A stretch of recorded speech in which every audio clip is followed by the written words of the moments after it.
1 rupee coin 2000 note మధ్యలో జరిగే conversation.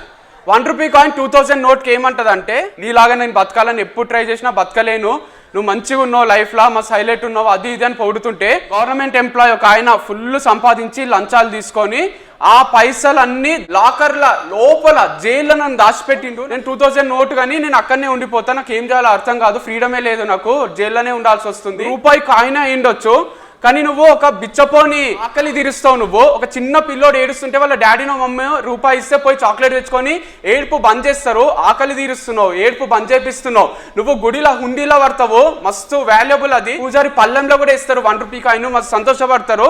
And last కి మనం చనిపోయిన తర్వాత శ్మశానంకి తీసుకుపోయినప్పుడు రూపాయి కాయిన్ ఇక్కడ పెడతారు, అక్కడి వరకు ట్రావెల్ చేస్తావు, దేవుడి పాదాల నుంచి అంతిమ యాత్ర వరకు నువ్వు ట్రావెల్ చేస్తూనే ఉంటావు. నువ్వు మామూలు హైలైట్ కాదు, నిన్ను నువ్వు చీప్ గా చూసుకోకు, మస్తు హైలైట్ క్యాండిడేట్ నువ్వు అని చెప్తుంది అనమాట.